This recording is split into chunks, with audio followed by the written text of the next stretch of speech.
गुरुग्राम समेत हरियाणा की तमाम बड़ी खबरों को देखने के लिए हमारे चैनल को सब्सक्राइब करें और बेल आइकन को जरूर दबाएं ताकि हर एक अपडेट आप तक पहुंचे सबसे पहले। गुरुग्राम हरियाणा की औद्योगिक नगरी है। अगर कहीं से सबसे ज्यादा सरकार को रेवेन्यू मिलता है तो वो गुरुग्राम ही है। गगनचुंबी इमारतों के बीच फर्राटे भरती सड़कें यहां की तस्वीर और विकास के नए आयाम की तरफ परिभाषित करती हैं। लेकिन इंजन चुम्बी इमारतों के नीचे का सच ये भी है कि गुरुग्राम एक प्रदूषित शहर के तौर पर भी जाना जाता है। यहाँ की हवा में मानो जहर घुल गया हो। वायु प्रदूषण एक इनविजिबल साइलेंट किलर है। इसमें जो पार्टिकुलेट मैटर 2.5 जो होता है ये सेहत के लिए बहुत ही हानिकारक है। इसके दो कारण हैं, धूल और धुआं। गुड़गांव एक रैपिडली डेवलपिंग सिटी है।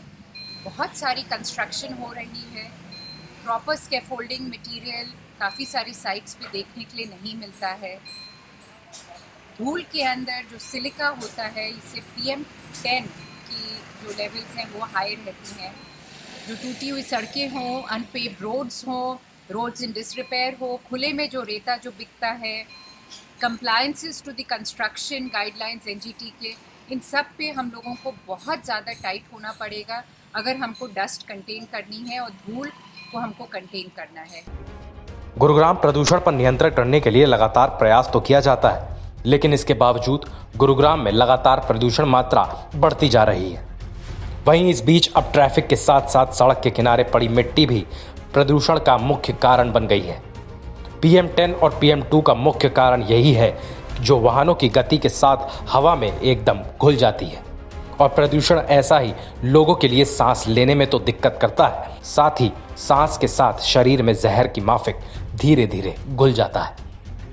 अगर आप देखेंगे तो शहर के विकास के कार्यों में दो ऐसी चीज़ें हैं जो बहुत महत्वपूर्ण है, खासकर गुड़गांव में, जिनकी वजह से शहर में प्रदूषण की मात्रा इतनी ज़्यादा है और PM2.5 और PM10 की वैल्यूज़ हर वक्त हज़ार्डस के ऊपर ही रहती हैं।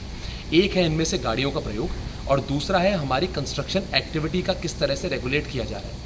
तो ये चीज़ें हमें ओवर टाइम बढ़ाने की कोशिश करनी चाहिए कि हम मेट्रो का प्रयोग करें, और ये ना ही आपकी जिम्मेदारी है बल्कि शहर के टाउन प्लानरों की भी जिम्मेदारी है कि इस चीज़ को किया जाए और हम अपने गाड़ियों इत्यादि का प्रयोग कम करने के लिए किस तरह अपने मेट्रो नेटवर्क को ऐसा बनाते हैं या बस नेटवर्क को ऐसा बनाते हैं कि हर आदमी की पहुँच में वो हो।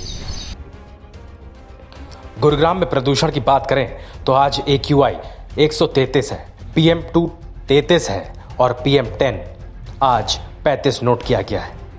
इसके अलावा मुख्यमंत्री मनोहर लाल ने प्रदूषण पर नकेल कसने के लिए गुरुग्राम में डीजल ऑटो देने का निर्णय लिया है। साथ ही 5000 ई-रिक्शा चलाने का आदेश भी दिया है। लेकिन सवाल यह है कि क्या इससे गुरुग्राम में प्रदूषण की मात्रा कम होगी, क्योंकि सरकार ने 5000 ई-रिक्शा देने का वादा तो कर दिया है। लंबी लंबी गाड़ियां जो चलती हैं गुरुग्राम की बड़ी बड़ी लंबी सड़कों पे, क्या उससे प्रदूषण कम होगा? सवाल कई है, सरकार जवाब चाहिए। अब देखना होगा कि क्या सच में गुरुग्राम प्रदूषण से मुक्त हो पाता है या नहीं। वी न्यूज़ के लिए आकाश खुराना की रिपोर्ट।